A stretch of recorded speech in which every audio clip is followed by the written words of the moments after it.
aquesta presentació tan amable, moltes gràcies a tots vostès per seguir aquí aquesta tarda, per escoltar aquesta conferència professional. Bé, no, t'ho puc dir jo.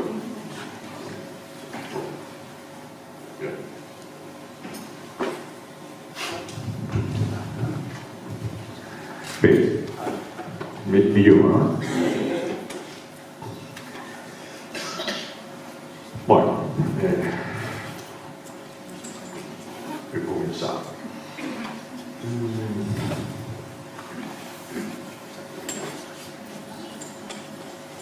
Estoy muy contento de estar aquí, la verdad, aunque me ha costado un poco venir, porque me he perdido. No porque esté difícil, sino porque no soy un experto. Y casi siempre en estos viajes los hago en tren, pero aquí el tren está muy lejos. Y no sé quién me aconsejó que viniera en coche, por lo cual yo conduzco, pero muy despacio, y provoco olas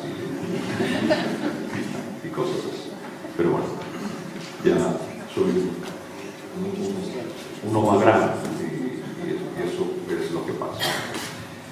Estoy muy contento que me hayan pedido esta charla por un motivo. Dentro de poco se celebrará el 500 aniversario de la muerte de este gran personaje de la historia, de la cultura y especialmente del arte, que fue Leonardo da Vinci.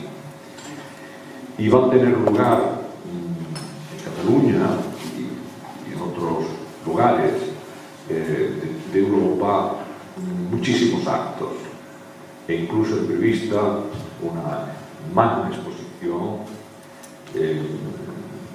sobre el personaje que va a introducir las últimas novedades sobre lo que se sabe hoy sobre Leonardo, vinculado a cambios que se han hecho sobre todo la personalidad, la figura, el rostro verdadero y algunos aspectos más. Y podríamos entender que esta charla aquí hoy en Castellbisbal es una charla que puede inaugurar, ¿no?, este cambio que veremos a lo largo del siglo XX, del año próximo y el principio del XIX. Pero ya veréis que a partir de la primavera del XVIII comenzará a moverse enormemente la figura de Leonardo. El motivo es bastante sencillo, y ese motivo sencillo es el que quiero explicar aquí esta tarde con economía de tiempo, para daros también ocasión de que me hagáis preguntas de aquello que más os interese, más llama vuestra atención, o más hayáis preguntado sobre el personaje que últimamente ha sido sometido a novelas históricas y a novelas de corte casi esotérico sobre lo que pretendía hacer con alguna de sus pinturas. Bueno, podemos comenzar. En realidad, vamos a movernos en tres realidades diferentes que trataré de conjugarlas. Una es el propio individuo, Leonardo, y trazar un esbozo biográfico veloz de quién es este personaje, por qué termina consiguiendo algo insólito, que se ha reconocido por su nombre de pila, hasta el punto de que uno dice en aquella época Leonardo Florencia y le llegaban las cartas, ¿no? Igual, siempre es una señal, ¿no?, de celebridad ya en vida. Un segundo elemento muy importante es revisar la atractiva, fascinante y un poco caótica Italia de la segunda mitad del siglo XV, que es prácticamente la época en la que Leonardo desarrolló su trabajo.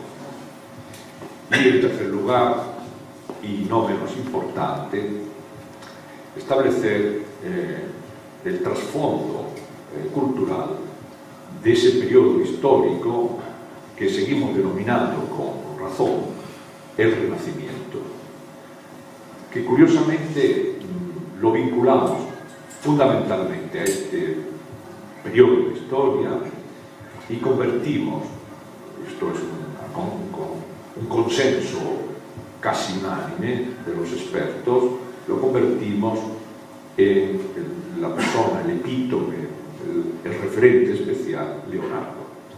Por lo tanto, son tres realidades que están conectadas y mi intención esta tarde es ofrecerles la visión conectada de estas tres realidades, pero son distintas. Leonardo, Italia del siglo XV, de la segunda mitad del siglo XV, de la segunda mitad del 400, como se dice en italiano, y el Renacimiento.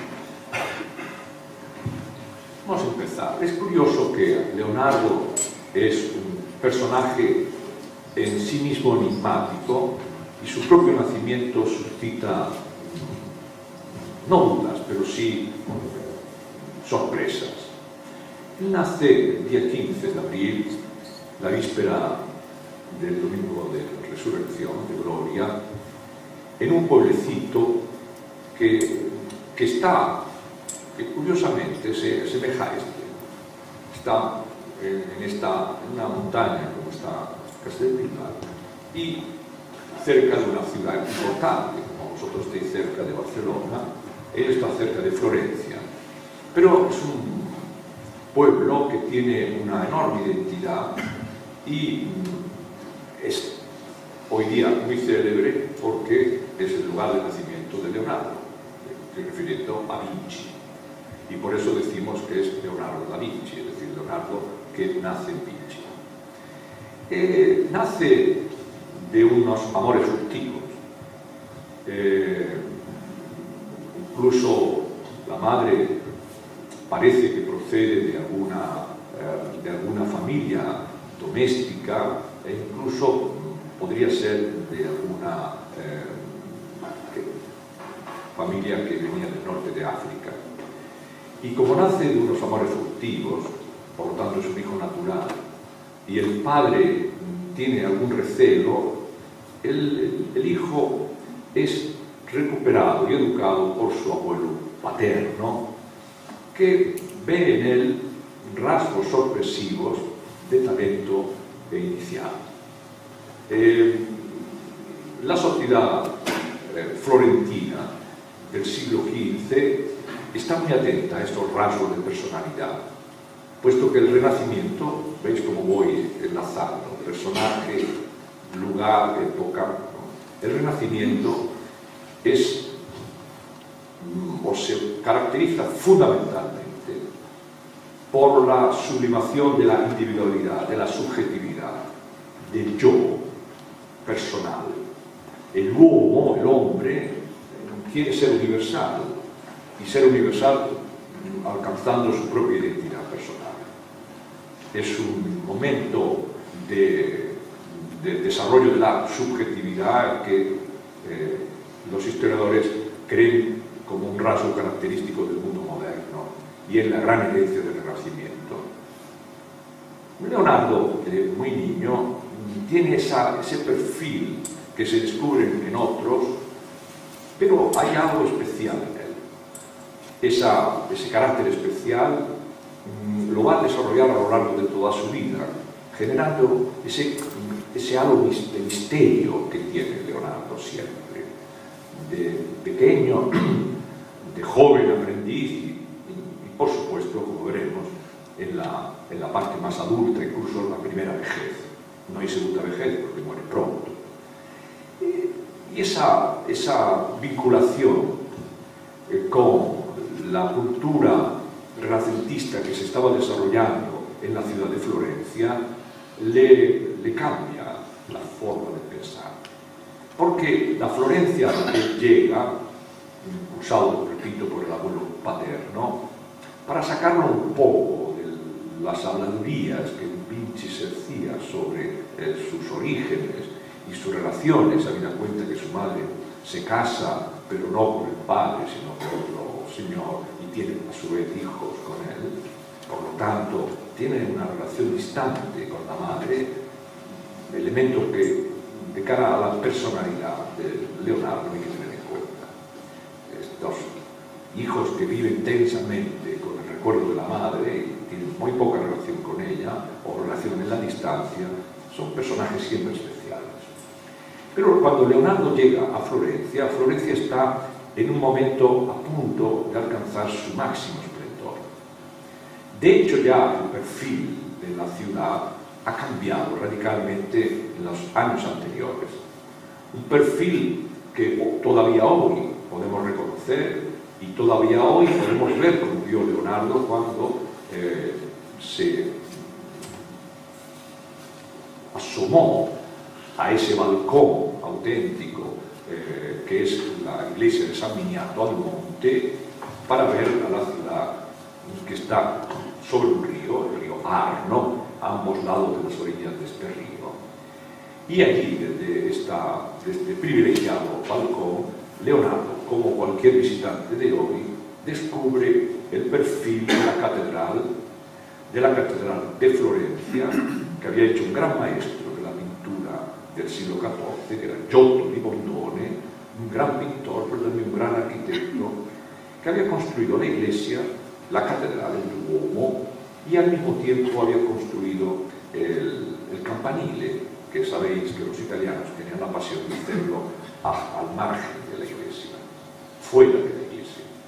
En ocasiones, como el famoso de Pisa, se inclinaba, ¿no? Se inclinaba, la torre se inclina. En Florencia, la catedral no estaba acabada cuando, en los años 30 del siglo XV, es decir, 20 años antes del nacimiento de Leonardo, se hizo una propuesta por parte del comune, que nosotros llamaríamos el ayuntamiento, algo así como donde estamos ahora, pero en Florencia, de un encargo para diversos arquitectos para ver cómo se podía terminar.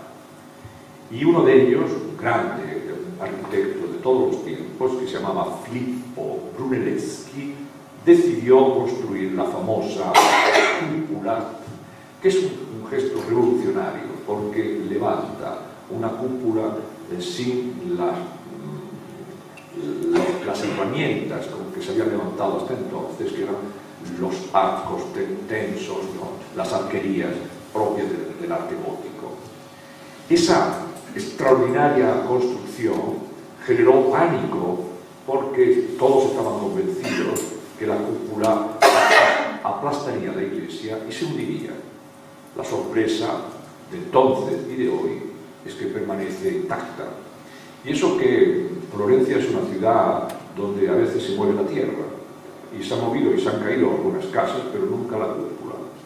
El trabajo de Brunelleschi se ha interpretado como la gran revolución arquitectónica que define la naturaleza del Renacimiento. Y eso es la primera impresión que recibe Leonardo. El abuelo le lleva a un taller, lo que los italianos, o mejor dicho, los florentinos de entonces, el mundo de la Toscana, llaman una bottega. La bottega es un taller de artistas donde habitualmente se hacen pinturas, pero también esculturas y orfebrería.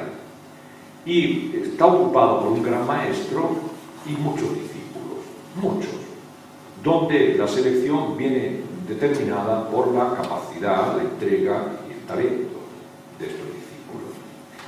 Al taller que llevan a Leonardo es probablemente del artista de más talento entonces en Florencia y en toda Italia, que se llamaba Verrocchio, que era un excelente pintor, un magnífico escultor y un notable arquitecto. Esto es lo que yo llamaba el uomo universal, capaz de hacer muchas cosas. También un buen orfebre. Y cuando recibe al joven Leonardo, está realizando una extraordinaria pintura y le indica al joven que termine una parte, en la parte de abajo de la pintura, que es un ángel.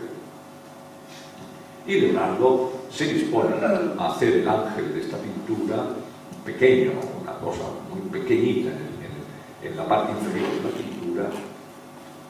Y cuando Verrocchio ve terminado el ángel, descubre una cosa alarmante: el discípulo es mucho mejor que él.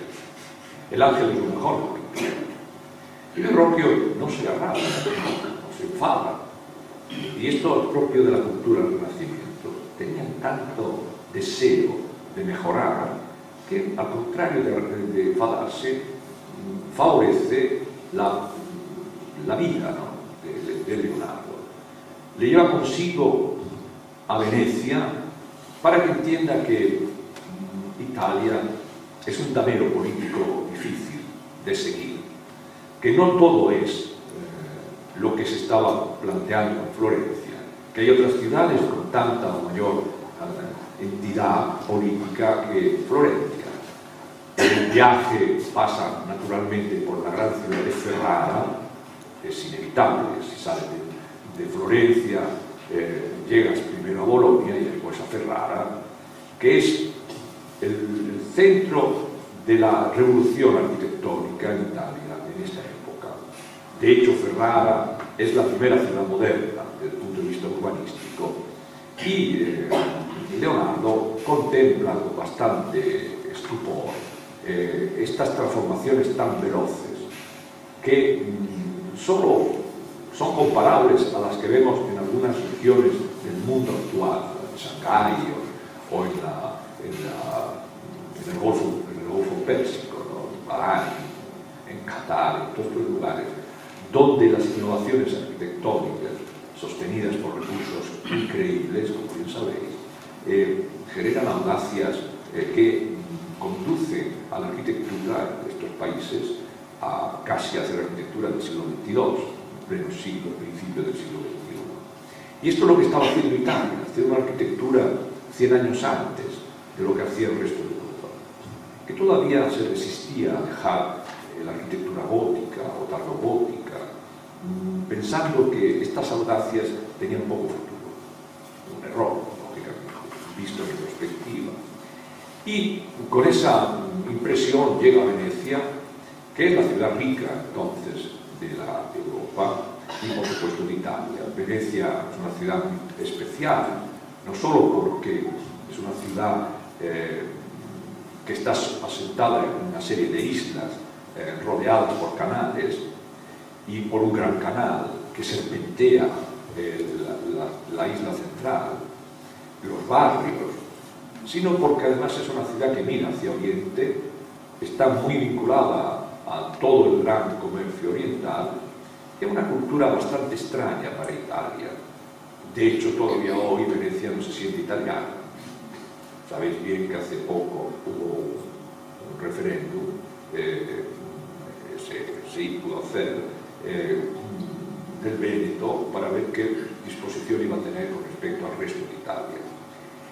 Es una idea que ya está en Renacimiento. Venecia se siente diferente, siente una cultura diferente, marítima, muy orientalizada, mira al fondo del Adriático, a las islas del Egeo, a Chipre, a Creta, que son posesiones suyas, y ve con alarma los cambios de la política internacional que se estaban desarrollando en estas fechas, con el avance de los turcos por los Balcanes. De Venecia, pequeñas Venecias, ciudades preciosas porque han quedado así un poco encapsuladas por el paso de los años, parecen ciudades todavía del siglo XVI o XV. La impresión que recibe de Venecia es porque el Verrocchio, su maestro, tiene que hacer una de las esculturas más importantes del Renacimiento, que coloca el campo de Marte en Venecia, al otro lado de la famosísima Plaza de San Marcos, para competir con la Plaza de San Marcos, ecuestre de Verrocchio es dedicada a un condottiero, es decir, a un hombre de armas que ha hecho vida política en Venecia y ha gobernado Venecia durante mucho tiempo, que se llamaba Corleone. La escultura todavía hoy la podemos ver y es una recuperación de la manera de hacer, de la forma de hacer esculturas ecuestres heredada del mundo romano. Eso es el Renacimiento, buscar en el mundo romano las referencias. Y es una referencia excepcional porque si comparamos la escultura de Marco Aurelio en Roma, que se hizo en vida de este emperador del siglo II, famosísimo porque siempre salen todas las películas que hablan de la guerra del Imperio Romano,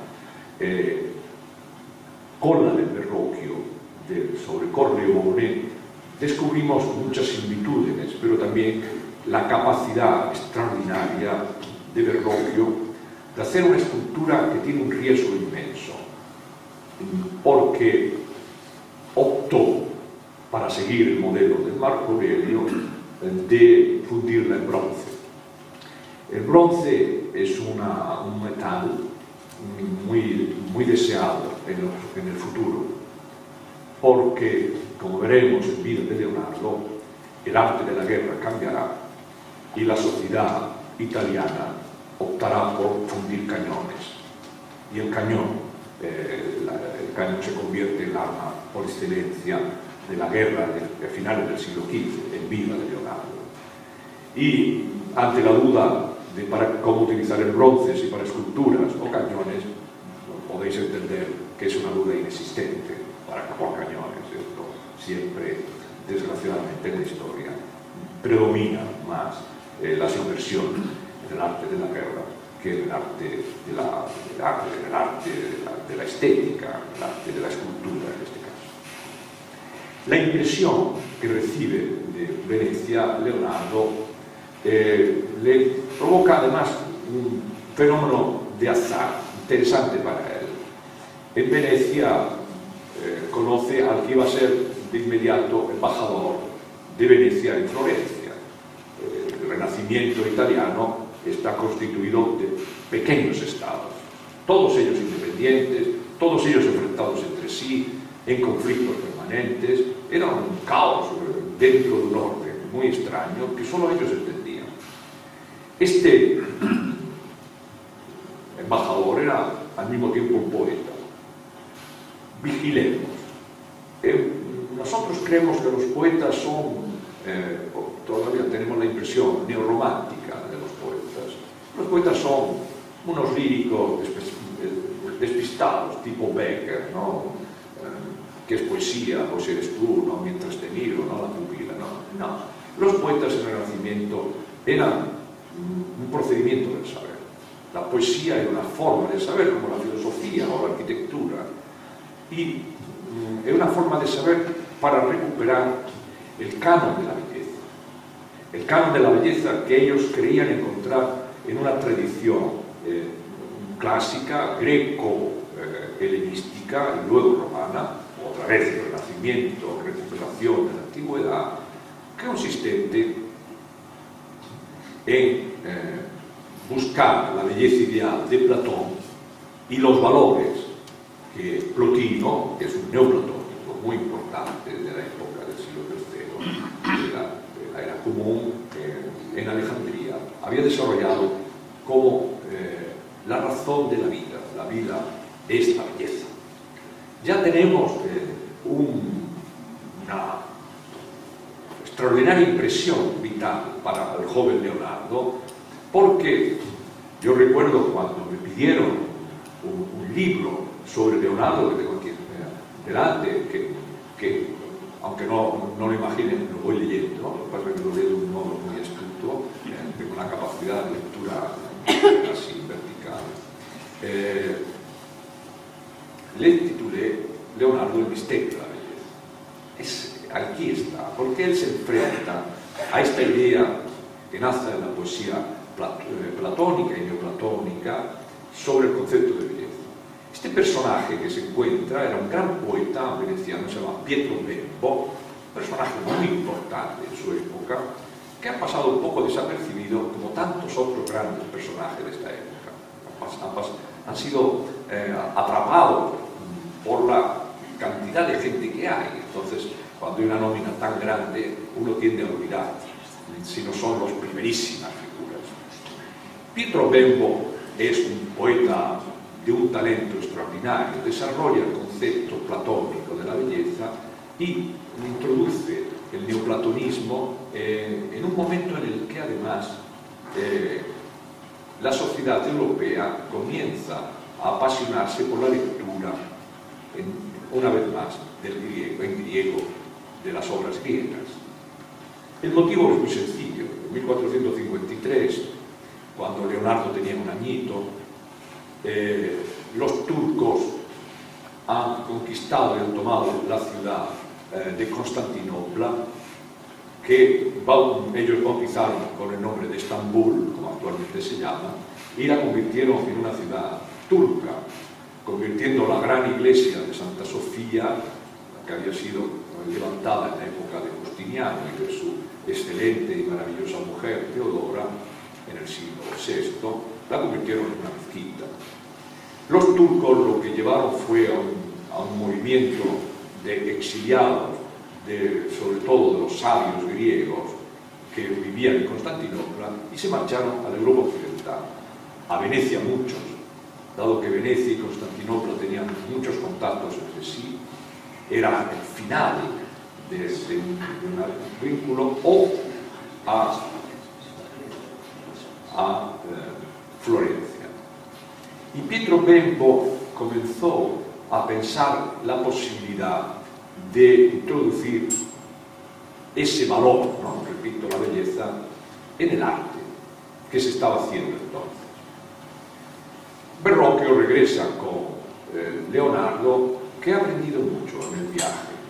Otro valor del Renacimiento, viajar, había dicho un siglo anterior el gran Francesco Petrarca, otro poeta, pero no es el poeta nostálgico del Laura que te mueres y que se va por plis, dolorido porque ha muerto Laura, sino que es el teórico de la poesía. Petrarca es el creador de un formato poético que es el soneto, que probablemente es la forma poética más perfecta que se ha creado. Y la búsqueda en el viaje, por lo tanto en la identidad personal, cuando Leonardo regresa a Florencia, ya no regresa al taller, a la botella del maestro, sino que propone hacerse su propia botella. Deviene un maestro. Joven,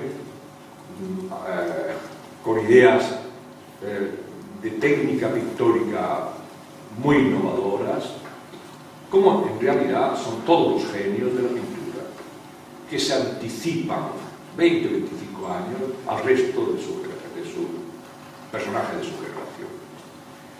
Casi inmediatamente después de que Leonardo, que ya es un afamado pintor y que ha trabajado para todas las congregaciones religiosas de Florencia en obras importantes, pero todavía que no dan la talla de su talento, llega a Florencia Pietro Bembo como embajador.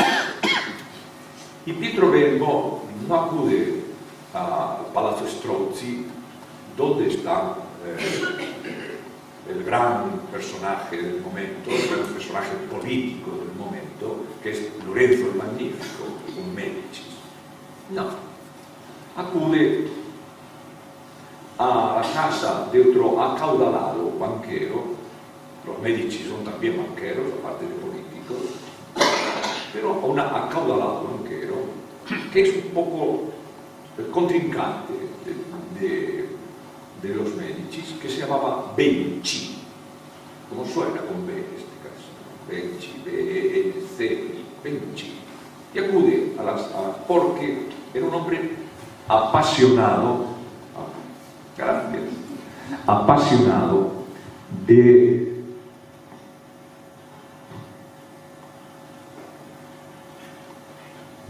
el platonismo y del concepto de la belleza neoplatónico, y pretende que Pietro Bembo se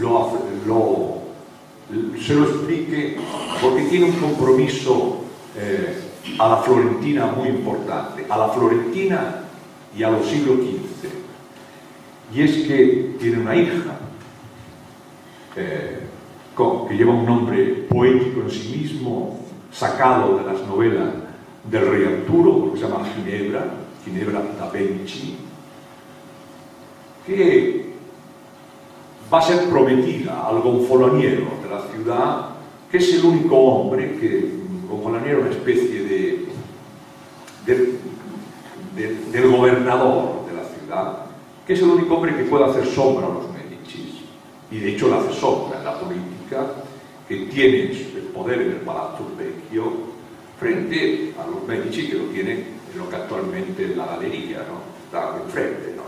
Esto es muy propio de la forma de poder. Y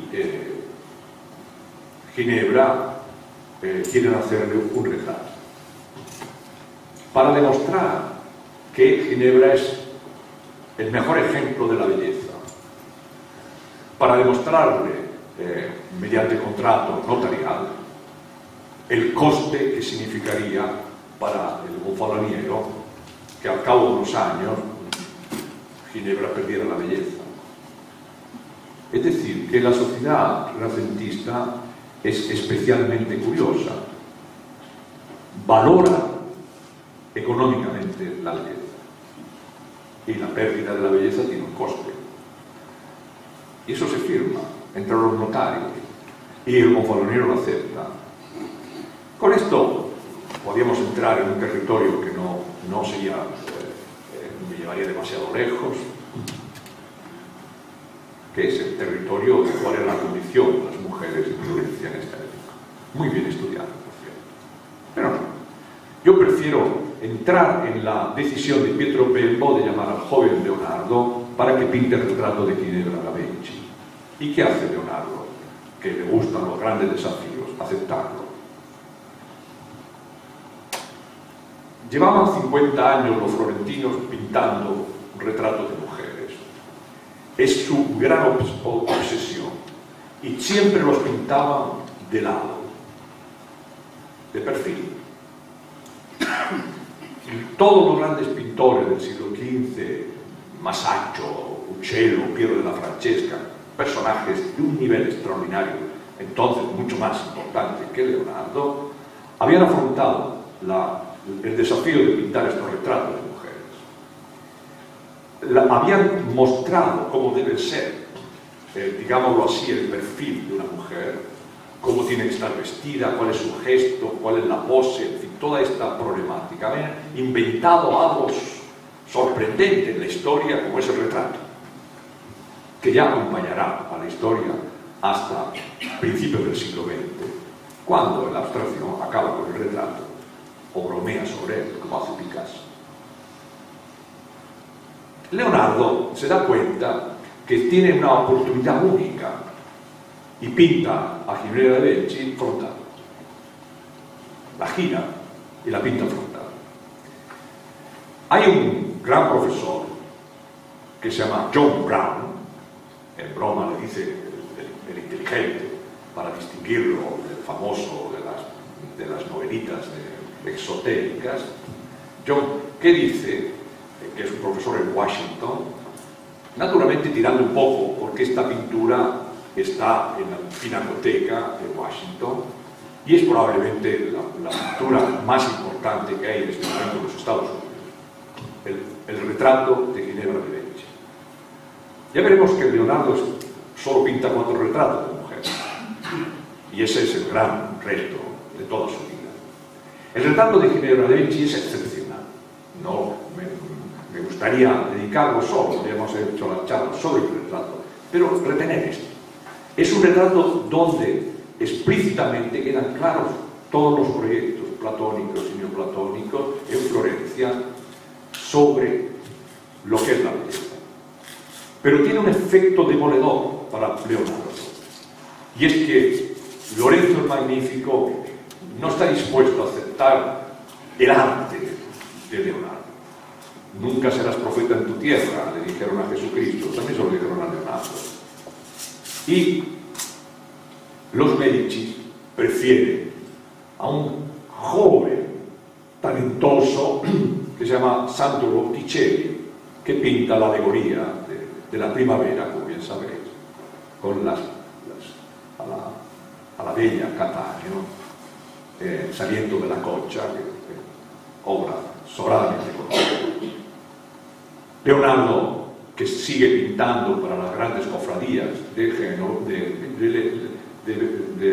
Florencia, no le gusta este desprecio de la corte de los Medici, esa elección de Botticelli, no la suya, y toma una decisión propia de su carácter y se marcha a otra corte, la corte que es antagónica a la de Florencia entonces, la única que puede estar en debate a la corte de Milán, donde los Sforza y los Visconti, que son una familia que entre dos encuentras, acaban de adquirir una tonalidad inmensa porque se acaban de casar uno de ellos con la hija del rey de Aragón, del rey de Nápoles, que es un Aragón,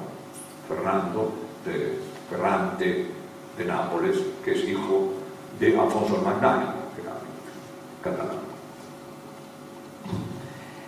En ese cambio político tan excepcional, llega Leonardo en busca de una oportunidad que no va a tener en su tierra, a Milán. Y lo curioso del caso es que lo que le ofrece el Moro, que es como le llamaba al duque de Visconti, lo que le ofrece a Leonardo no es pintar, sino sus otras habilidades, que también son artísticas.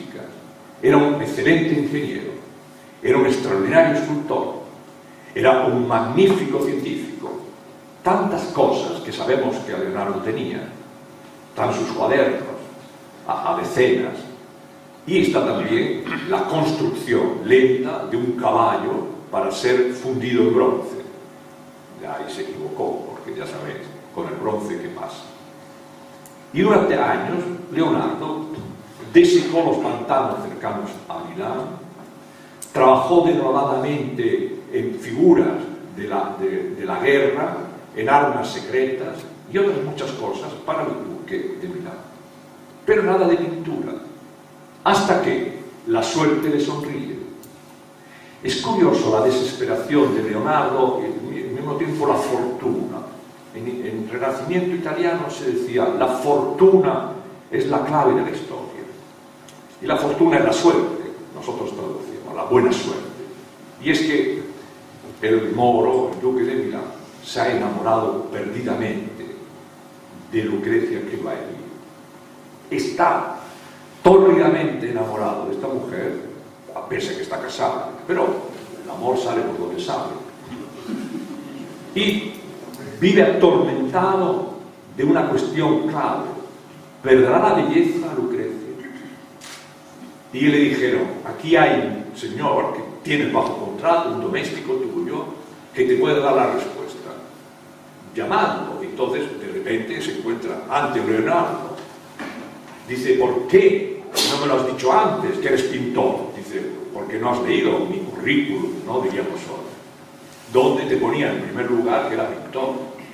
Dice, ah, sí, pero eso lo pasé rápido porque también eras ingeniero y arquitecto, me interesaba más lo no es culpa mía, sino tuya. Dice, tengo este problema, ¿tú eres capaz de pintar un retrato de una mujer? Qué reto más bonito, Leonardo. Dice, sí, pero te pido una cosa a cambio. Bueno, venga.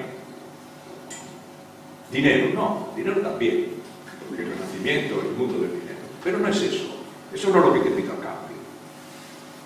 ¿Que dejes de trabajar que fundas el caballo? No. Que pinte, que me dejes pintar para los frailes de Santa María delle Grazie mi interpretación de la Santa Cena.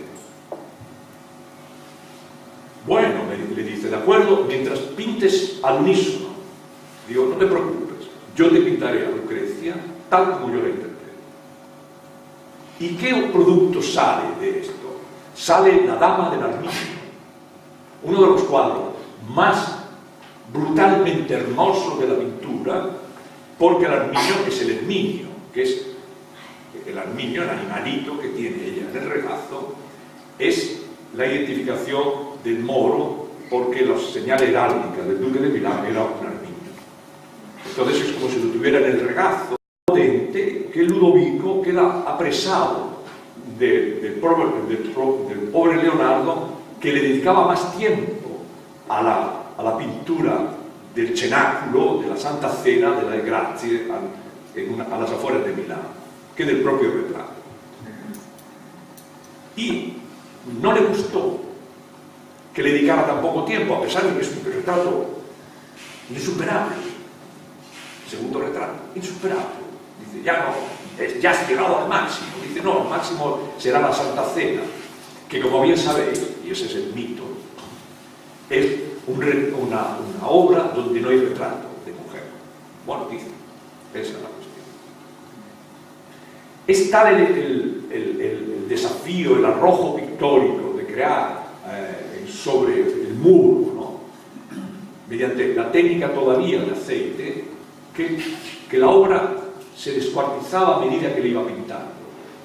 Horas enteras mirando por qué, cuál era la solución técnica, que ha dado lugar a infinidad de restauraciones, a debates infernales sobre Leonardo, y la pregunta de por qué Leonardo estaba tan pendiente de esta obra y no retocando algunos detalles de la Dama del Arminio.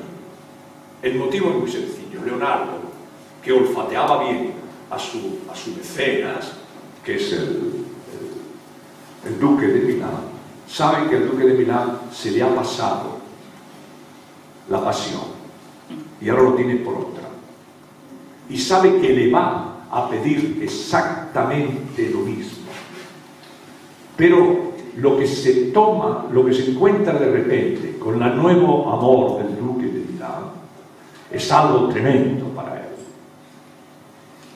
Este cuadro, que ha tenido unas vicisitudes extrañas, que están en el Louvre, y un funcionario del Louvre del siglo XVII lo confundió con la esposa de un tal Ferronnier, y se conoce con el nombre de la Belle Ferronnier, la Bella Ferronnier. No, es verdad. No, ¿qué va a hacer ahora? Era una amante más del moro, y Leonardo atrapa la belleza de esta mujer, tercer retrato, la atrapa en una convulsión sensual sin precedentes, que está dando origen a todo un movimiento plástico que llamarán el manierismo, de apropiación de la forma del retrato, que da lugar a Tiziano, que da lugar luego a Tintoretto, a Palma el Joven, a Velázquez, hasta Goya. Nacen todos de este retrato. Solo Leonardo está creando toda la pintura moderna en un retrato. Es una cosa sorprendente. El duque está entusiasmado. Pero ¿qué me haces? Es la carne. Si tú lo ves, es tan carnoso que piensas qué había detrás, ¿no?, del misterio de esta mujer, que era de nuevo el misterio de la belleza. Leonardo se había colocado en el punto más alto de la pintura en Milán, miraba con desprecio a lo que estaba sucediendo en Florencia, pero la historia de Italia y del Renacimiento no está para descuidarse. Cuando está pensando a ver si el moro tiene una nueva amante para hacer un nuevo retrato, y está ya cavilando sobre esto, mientras por las noches se dedicaba a sus ensayos de medicina, de tantas y tantas cosas. Ese es el misterio del personaje, que no dormía, que trabajaba, que hacía inventos que funcionan, ¿no? Globos aerostáticos, yo qué sé, hacían cosas rarísimas, submarinos, ¿no? Y todo funciona porque se han probado. De repente llega la noticia de que el arrogante rey de Francia, Carlos VIII, que se hacía llamar el nuevo Alejandro Magno, ha atacado con su ejército el norte de Italia y va a arrasar Milán. Y arrasará Milán. y arrasará Florencia, o sea, ahí no se escapa nadie, arrasará Roma y llegará a Nápoles. Ahí ya tuvo un problema. Pero tampoco es la historia que os interesa en este momento. Pero la historia de Italia, a finales del siglo XV, eso ocurre en 1498, la gran cabalgada de Carlos VIII, y hace que Leonardo huya en la única dirección que es posible, que es de nuevo por el Valle del Po, en busca de Venecia, a ver si ahí encuentra sosiego. Y no lo encuentra.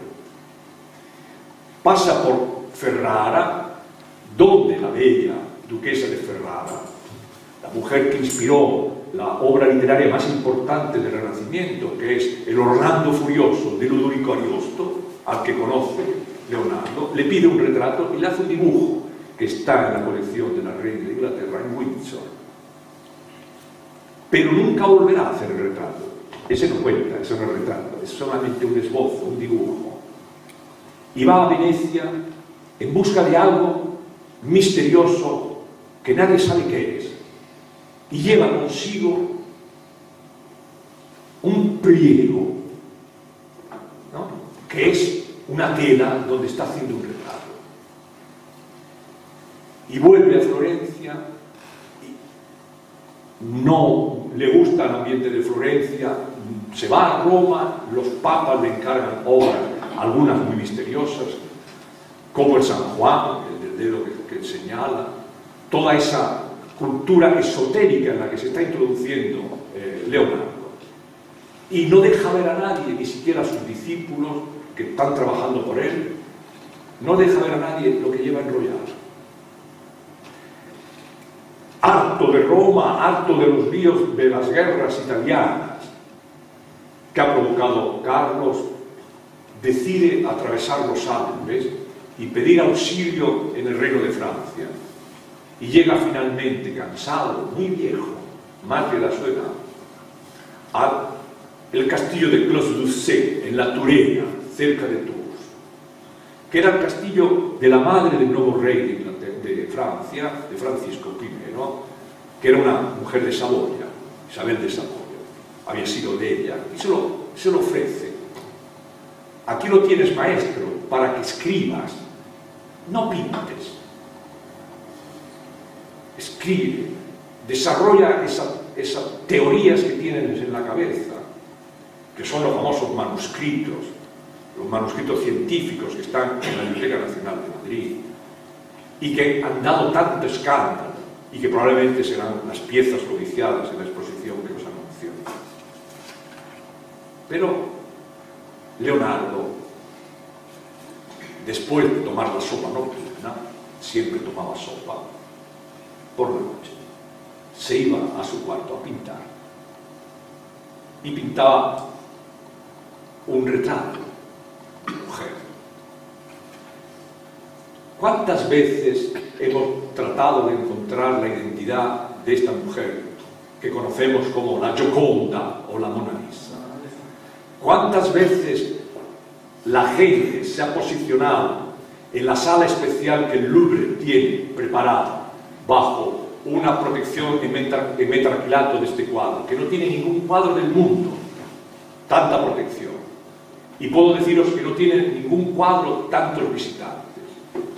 ¿Por qué millones de personas durante decenas de años acuden a toda prisa por los pasillos donde están el resto de las pinturas de Leonardo, casi sin fijarse, para irse a clavar ante una masa de 300 y 400 personas delante del metacrilato para tratar de encontrar el misterio de la belleza de la Mona Lisa, de la Gioconda, la mujer del Gioconda? ¿Qué nos dice la Gioconda? ¿Qué estaba diciendo un cuadro que además no está terminado? Un día le preguntaron a Leonardo Díaz, uno de sus discípulos: maestro, ¿por qué no me llevas a Tours? Y dice: sí, lo voy a hacer. Y deja el manuscrito y se va a tomar la sopa. Toma la sopa una cuchara, 2 cucharas, 3 cucharas. De repente se encuentra mal, se echa mano al pecho y cae muerto.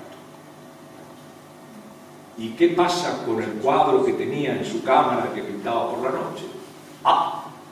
El misterio de la belleza. Muchas gracias por haberme atendido.